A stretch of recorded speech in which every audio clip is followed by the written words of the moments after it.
Hukuk herkese lazım açıkçası. Yani bir devlet eğer kendi hukukunu işleyemiyorsa, kişiye göre ya da düşünceye göre hukuk belirliyorsa, tabi orada çok şey bahsetmek de mümkün olmuyor açıkçası. Yani bir gün cezaevlerinde yüzlerce hasta arkadaşımız var.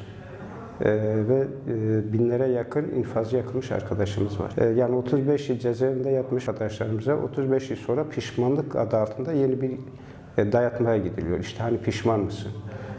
Örneğin işte hani Sayın Öcalan ne olarak görüyorsunuz gibi sorusuna bir 6 ay tekrardan erteleme verebiliyorlar.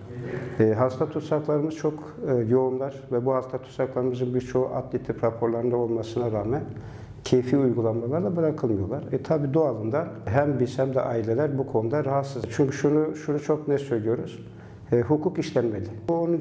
yargı paketi gerçekten beklentilerimiz yüksekti. En azından hasta, infazı yakılmış ve muhabbet almış arkadaşlar noktasında. Böyle bir beklenti de vardı. Kamuoyunda da böyle bir söylem, böyle bir pratik de gelişti. Özellikle 27 Şubat'ta Sayın Öcalan'ın açıklamaları da biraz bu yöne endeksliydi. Biraz daha gündemleşmişti.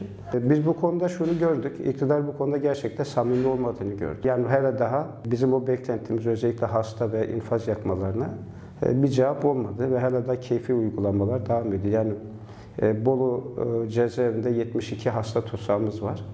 Ve bu hasta tutsakların hepsi bir an önce bırakılması gereken arkadaşlar. Hani adli raporları ve adli tıp raporları olan arkadaşlar.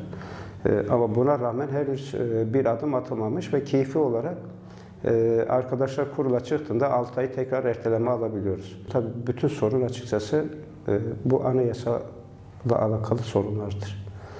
Anayasanın gerçekten değişmesi gerekiyor. Yani bir gün terör neye göre terör, kime göre terör, ne için terör kavramını dahi geliştirmeyen bir devletten bahsediyor, bir anayasadan bahsediyor. Zaten terör yasası dedikleri o maddeyi değiştirdiklerinde aslında hiçbir sorun da kalmıyor. Şu anda cezaevinde tutma gerekçesi hiçbir şekilde gösteremiyor. Yani tamamıyla teröre endeksli bir siyaset, teröre endeksli bir anayasa düzenlemesi yapmışlar. Sen bu ülkenin bir bütününü ya da işte bu ülkede yaşayan 30 milyon üstündeki insanı sen bir terör kavramı üzerinde yok sayamazsın yani. Şimdi böyle bir gerçeklik de var yani açıkçası. O yüzden bu ülkenin demokratikleşmesi için anayasanın değişmesi gerekiyor. Hukuktaki bazı kavramların değişmesi gerekiyor. O Cemeke'nin bilmem maddelerin hepsini saymaya gerek yok. Bir bütünün değişmesi gerekiyor. Yani toplumun çıkarlarını olmayan, toplumun isteğini olmayan. Ya düşün bir hakkını arıyorsun, bir grev hakkın oluyor, bir grev hakkını istiyorsun, grev kararı alıyorsun, greve çıkıyorsun, al diyorlar bu teröristtir atın içeri. Ya da işte ne bileyim sokakta bir röportaj yapıyorsun, diyorsun alın bu teröristtir atın içeri. Şimdi Avrupa İnsan Hakları Mahkemesi'nin yapmış olduğu devlet, yani TC'nin de imza attığı bir sözleşmeler var. Umut hakkı.